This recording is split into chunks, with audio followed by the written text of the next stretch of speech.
നമസ്കാരം. ഞാൻ ഇന്ന് കണ്ടതിൽ വെച്ച് എനിക്ക് ഏറ്റവും സന്തോഷവും ബഹുമാനവും തോന്നിയ ഒരു വാർത്ത ഞാൻ നിങ്ങളെ ആദ്യം കാണിച്ചു തരാം. അത് കണ്ടിട്ട് നമുക്ക് കുറച്ച് സീരിയസ് ആയിട്ട് സംസാരിക്കാനുണ്ട്. ആദ്യം ആ വീഡിയോ കണ്ടിട്ട് വരാം. അമ്പിളി സർക്കാർ ടൗൺഷിപ്പ് കൊടുക്കാമെന്ന് പറഞ്ഞു, വീട് കൊടുക്കാമെന്ന് പറഞ്ഞു, സംഘടനകൾ പറഞ്ഞു, കോൺഗ്രസ് പറഞ്ഞു, ലീഗ് പറഞ്ഞു.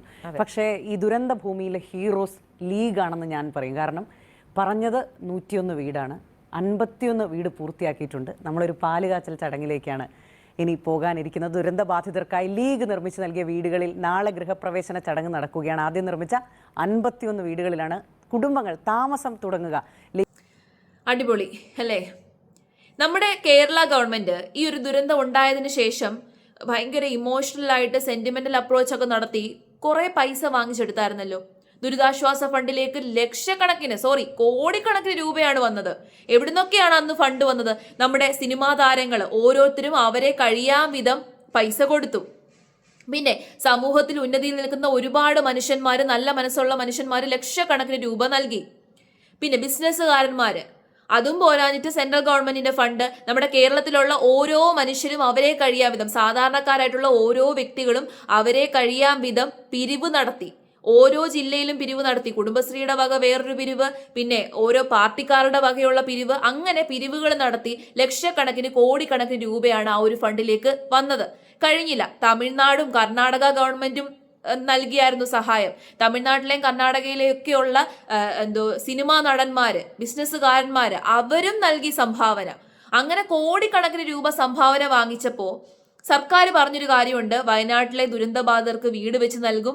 അവിടെയുള്ള ആൾക്കാർക്ക് ഇനിയും പുനരധിവാസത്തിന് വേണ്ടിയിട്ടും അവരെ നല്ല രീതിയിലാക്കാൻ വേണ്ടിയിട്ടും പഴയതിനേക്കാട്ടിൽ മെച്ചപ്പെട്ടൊരു ജീവിത നിലവാരം അവർക്ക് ഉണ്ടാക്കി കൊടുക്കാനും വേണ്ടിയിട്ടാണെന്നാണ് പറഞ്ഞത്. എന്നിട്ട് എന്തിയെ?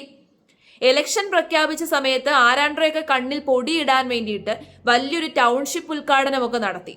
എന്നിട്ട് ഈ ടൗൺഷിപ്പ് ഉദ്ഘാടനത്തിൽ കയറി താമസിക്കാൻ പറ്റാത്ത അവസ്ഥയാണ്. മാധ്യമങ്ങൾ റിപ്പോർട്ട് ചെയ്തായിരുന്നു, ഉദ്ഘാടനം കഴിഞ്ഞപ്പോഴേക്കും വീടുകളുടെ ഭിത്തിയിലൊക്കെ വിള്ളൽ. അപ്പം എത്ര ഗുണനിലവാരത്തോടു കൂടിയിട്ടാണ് അവര് അത് ഉണ്ടാക്കിയത് എന്നുള്ളത് നമുക്ക് വ്യക്തമാണ്. ഒട്ടും ഗുണനിലവാരമില്ലാതെ എനിക്കൊന്ന് ലോ ക്വാളിറ്റി സാധനമൊക്കെ വെച്ചിട്ടായിരിക്കും ഉണ്ടാക്കിയത്. അല്ലെന്നുണ്ടെങ്കിൽ കയറി താമസിക്കുന്നതിന് മുമ്പ് വിള്ളൽ വരുമോ? ഇലക്ഷൻ പ്രഖ്യാപിച്ചപ്പോൾ ഞങ്ങളെല്ലാം ചെയ്തു എന്ന് കാണിക്കണ്ടായോ? അങ്ങനെ കാണിക്കാൻ വേണ്ടിയിട്ട് മാത്രമാണ് അങ്ങനെ ഒരു ഇമ്മീഡിയറ്റ് ആയിട്ട് ധൃതി പിടിച്ച് ഒരു ഉദ്ഘാടനം നടത്തിയത്. പക്ഷേ ഇവിടെ ലീഗ് 55 വീടുകളാണ് ഇപ്പോൾ ആൾക്കാർക്ക് സമർപ്പിക്കാൻ പോകുന്നത്. 101 വീടുകൾ പറഞ്ഞു, 55 വീടുകളുടെ പണി കഴിപ്പിച്ചു. 55 വീടുകൾ ആൾക്കാർക്ക് സമർപ്പിക്കാൻ പോവുകയാണ്. അതും പിന്നെ ഇതിനകത്ത് ഇനി മതം കുത്തി നിറയ്ക്കാനൊന്നും വരണ്ട കേട്ടോ. ലീഗ് കൊടുക്കുന്ന വീടായതുകൊണ്ട് ഹിന്ദുക്കൾക്കും ക്രിസ്ത്യാനികൾക്കും ഒന്നും കൊടുക്കില്ല എന്ന് പറഞ്ഞുകൊണ്ട് ചില ആൾക്കാർ വരും. അങ്ങനെയല്ല. ബാക്കി വീഡിയോയും കൂടി നമുക്ക് കണ്ടിട്ട് വരാം. വിനിയും കുടുംബവും ഇവിടേക്ക് താമസിക്കാനായി എത്തിയിരിക്കുന്നു. ഇന്നിപ്പോൾ പാലുകാച്ചൽ ചടങ്ങ് അല്പം മുൻപ് നമ്മൾ വന്നപ്പോഴാണ് കഴിഞ്ഞത്. മറ്റു പൂജാ ചടങ്ങുകളൊക്കെ ഉണ്ടായിരുന്നു. അപ്പോൾ ഈ കഴിഞ്ഞ 2 കൊല്ലവും യഥാർത്ഥത്തിൽ കാത്തിരുന്നത് ഈ വീടിന് വേണ്ടിയിട്ടായിരിക്കും അല്ലേ? ആ വീടിന് വേണ്ടിയിട്ട് തന്നെയാണ്. ഈ വീട് ഒരു സ്വപ്നമാണ്. ഒരു വീട് എന്ന് പറഞ്ഞാൽ അത് ഞാൻ പുതിയത് അവിടെ കിട്ടിയതായിരുന്നു. അത് പോയതിൻ്റെ വിഷമം അത് ഇപ്പം തീർന്നു. ഇപ്പം ഈ വീട് കിട്ടിയപ്പോൾ. ആ വീടുണ്ടാക്കിയത് 4 കൊല്ലം മുൻപ്, അത് അവിടെ താമസിച്ച് കൊതി തീരുന്നതിന് മുൻപാണ് വീട് തകർന്നത്. വീട് തകർന്നത് കൊതി തീരുന്നതിന് മുന്നേ വീട് തകർന്നു. അത്യാവശ്യം നല്ല വീടൊക്കെ തന്നെയായിരുന്നു. ആ സമയത്ത് എങ്ങനെയാണ് നിങ്ങൾ അവിടെ നിന്ന് രക്ഷപ്പെട്ടത്? ആ സമയത്ത് നമുക്ക് അറിയാം, വെള്ളം വരുന്നത് കണ്ടാലറിയാം. വെള്ളം മേലേക്ക് ഇങ്ങനെ വരുന്ന കണ്ടപ്പോൾ അവിടെ നിന്ന് തന്നെ വിളിച്ച് പറഞ്ഞാണ്. പക്ഷെ അവർ പോയും ചെയ്തു, ഞാൻ രക്ഷപ്പെട്ടും ചെയ്തു. വിളിച്ച് പറഞ്ഞു, ഗീതേച്ചിയാണ് എന്നെ വിളിച്ച് പറഞ്ഞത്, വെള്ളം വരുന്നുണ്ട്, നീ അവിടെ നിന്ന് മാറിക്കോന്ന്. ടൗൺഷിപ്പ് ഉണ്ട്, ഒരു ഭാഗത്ത് മുസ്ലിം ലീഗ് നിർമ്മിക്കുന്ന വീടുകളൊക്കെ ഉണ്ട്. എന്താ പിന്നെ മുസ്ലിം ലീഗ് നിർമ്മിക്കുന്ന വീട്ടിലേക്ക് അവർ ക്ഷണിച്ചപ്പോൾ വരാൻ തീരുമാനിക്കാൻ കാരണം? മുസ്ലിം ലീഗ് എന്ത് പറഞ്ഞാലും അത് നേടുന്നുള്ളത് നമുക്ക് ഉറപ്പാണ്. എന്തായാലും അത് കിട്ടും. അപ്പോൾ പിന്നെ എന്തായാലും ഞാൻ ആരതൊന്നും നോക്കിയില്ല, ആരോടും ഒന്നും ചോദിച്ചില്ല. വീട്ടുകാരോടാണെങ്കിലും കുടുംബക്കാരോ ആരോടും ചോദിച്ചിട്ടില്ല. എൻ്റെ ഇഷ്ടത്തിന് എനിക്ക് മുസ്ലിം ലീഗ് മതി എന്നുള്ളത് തീരുമാനിച്ച് ഉറപ്പിച്ചു. രാവിലെ ചടങ്ങുകൾ പൂജ ഉണ്ടായിരുന്നു, ഗണപതി ഹോമം ഉണ്ടായിരുന്നു. 3 മണിക്കായിരുന്നു ഗണപതി ഹോമം കഴിഞ്ഞു. അപ്പം ചടങ്ങുകളെല്ലാം പൂർത്തീകരിച്ചിട്ടുണ്ട്. ഇപ്പോൾ ആളുകളെല്ലാവരും ഓരോ സാധനങ്ങളൊക്കെ കൊണ്ടുവരികയാണ്. ആദ്യത്തെ 2-3 വീടുകളാണ് ഇപ്പോൾ താമസം തുടങ്ങിയിരിക്കുന്നത്. ഇനിയിപ്പോൾ ബാക്കിയുള്ള ആളുകൾ ഇന്ന് നാളെ. കണ്ടില്ലേ അവരുടെയൊക്കെ മുഖത്തെ സന്തോഷം നോക്കിക്കേ. ഇങ്ങനെ പരസ്പരം അങ്ങോട്ടും ഇങ്ങോട്ടും സഹായിക്കുകയും ബഹുമാനിക്കുകയും പരസ്പരം സ്നേഹിക്കുകയും ചെയ്തിരുന്ന ഒരു സമൂഹം ഇന്ന് പതിയെ പതിയെ അങ്ങനെ അല്ലാതായിക്കൊണ്ടിരിക്കുകയാണ്. അങ്ങോട്ടും ഇങ്ങോട്ടും ഹേറ്റ് സ്പ്രെഡ് ചെയ്യുന്നതിനിടയിൽ നമ്മൾ ഇതൊക്കെ ഒന്ന് കാണണം. ഇത്തരം എക്സാമ്പിളുകൾ, ഇത്തരം ഉദാഹരണങ്ങൾ നമ്മൾ കണ്ട് അത് മനഃപ്പാടമാക്കി ഈ രീതിയിലൊക്കെ മുന്നോട്ട് ജീവിക്കാൻ വേണ്ടിയിട്ട് നമ്മൾ ശ്രമിക്കുക. അവർ വാഗ്ദാനം ചെയ്തു, അവരത് നടപ്പിലാക്കി. ഇനി ബാക്കി അവർ നടപ്പിലാക്കും. പക്ഷേ ഒരുപാട് ആൾക്കാർ വാഗ്ദാനവുമായിട്ട് മുന്നോട്ട് വന്നിരുന്നല്ലോ. അവരൊക്കെ ദുരിതാശ്വാസത്തിന് വേണ്ടിയിട്ടാണ് എന്ന് പറഞ്ഞ്, ഈവൻ നമ്മുടെ സർക്കാർ പോലും ദുരിതാശ്വാസത്തിനാണ് എന്ന് പറഞ്ഞിട്ട് പൈസ വാങ്ങിച്ച് പോക്കറ്റിലിട്ട് ദൂർത്തടിച്ച് കളഞ്ഞു. അതൊക്കെ പല നേതാക്കന്മാരുടെയും മക്കളുടെ പേരിലും മരുമക്കളുടെ പേരിലും ഒക്കെ ഇട്ടിട്ടുണ്ടാകും. നമുക്കറിയത്തില്ല എവിടേക്ക് പോയി എന്ന്. കൃത്യമായിട്ടുള്ള കണക്കുകൾ പോലും ജനങ്ങളുടെ മുമ്പിൽ തുറന്നു കാണിക്കാൻ തയ്യാറായിട്ടില്ല. കൊണ്ടുപോകുന്ന കണക്കുകൾ കുഴിവെട്ടിയ വകയിൽ 8 കോടി രൂപ, ഇതൊക്കെ എന്തോ ഒരു കണക്കാണേ. പക്ഷെ ഇവർ ഈ ചെയ്ത നല്ല പ്രവൃത്തിയെ എത്ര പേര് അഭിനന്ദിക്കുമെന്ന് എനിക്കറിയത്തില്ല. എനിക്ക് അഭിനന്ദിക്കാനാണ് തോന്നുന്നത്. കാരണം നല്ലതാര് ചെയ്താലും അതിപ്പം ഏത് വ്യക്തി ആയിക്കോട്ടെ, ഈ ജാതി മതമൊക്കെ മുന്നോട്ട് വെച്ച് എന്തിനാണ് അത് ചെയ്യുന്നത്? മനുഷ്യന്മാർ നല്ലത് ചെയ്തു കഴിഞ്ഞാൽ മനുഷ്യന്മാരായിട്ടുള്ള ആൾക്കാരെ അപ്രിഷ്യേറ്റ് ചെയ്യുക, അതാണ് ശരിയായിട്ടുള്ള ഒരു പ്രവൃത്തി. പക്ഷെ ഇന്ന് ആരും അതൊന്നും അപ്രിഷ്യേറ്റ് ചെയ്യാനോ അല്ലെന്നുണ്ടെങ്കിൽ ഇതിനെ പറ്റിയിട്ട് സംസാരിക്കാനോ തയ്യാറാകത്തില്ല. ഇവിടെ മുസ്ലിം ലീഗ് ചെയ്തതായതുകൊണ്ട് തന്നെ ബാക്കിയുള്ള പാർട്ടിക്കാരും ഇതിനെ അപ്രിഷ്യേറ്റ് ചെയ്യാനോ അല്ലെന്നുണ്ടെങ്കിൽ അതിനെ പറ്റിയിട്ട് സംസാരിക്കാനോ തയ്യാറാവില്ല. അത് ഉറപ്പാണ്. ഇനി ഇതിനെ വിമർശിക്കാൻ വേണ്ടി ഒരുപാട് ആൾക്കാർ ചെല്ലും. ഓക്കെ, അതിനകത്ത് ഇപ്പം നമ്മുടെ സർക്കാർ ഫണ്ട് പിരിച്ചെടുത്തിട്ട് ചെയ്തത് കൊണ്ട് അതിനകത്ത് കോട്ടങ്ങൾ വരുവാണെന്നുണ്ടെങ്കിൽ നമുക്ക് അതിനെ വിമർശിക്കാം. പക്ഷെ ഇവരെ വിമർശിക്കാൻ പറ്റില്ല. അവർക്ക് ചെയ്തു കൊടുക്കേണ്ട ഒരു ആവശ്യവും ഇല്ലായിരുന്നു. അവരൊരു വാഗ്ദാനം മുന്നോട്ട് വെച്ചു, അത് കൃത്യമായിട്ട് പാലിച്ചു.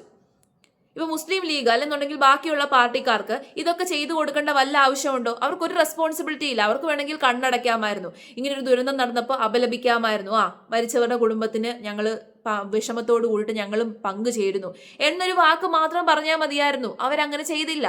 അവർ പറഞ്ഞ വാക്ക് കൃത്യമായിട്ട് പാലിച്ചു. പറഞ്ഞ വാക്ക് കൃത്യമായിട്ട് പാലിക്കുന്നവരെ നമ്മൾ അഭിനന്ദിക്കുക തന്നെ ചെയ്യണം. അവരുടെ നല്ല പ്രവൃത്തിയെ നമ്മൾ അഭിനന്ദിക്കണം, അതിനെ അംഗീകരിക്കണം, അതിനെ സപ്പോർട്ട് ചെയ്യണം.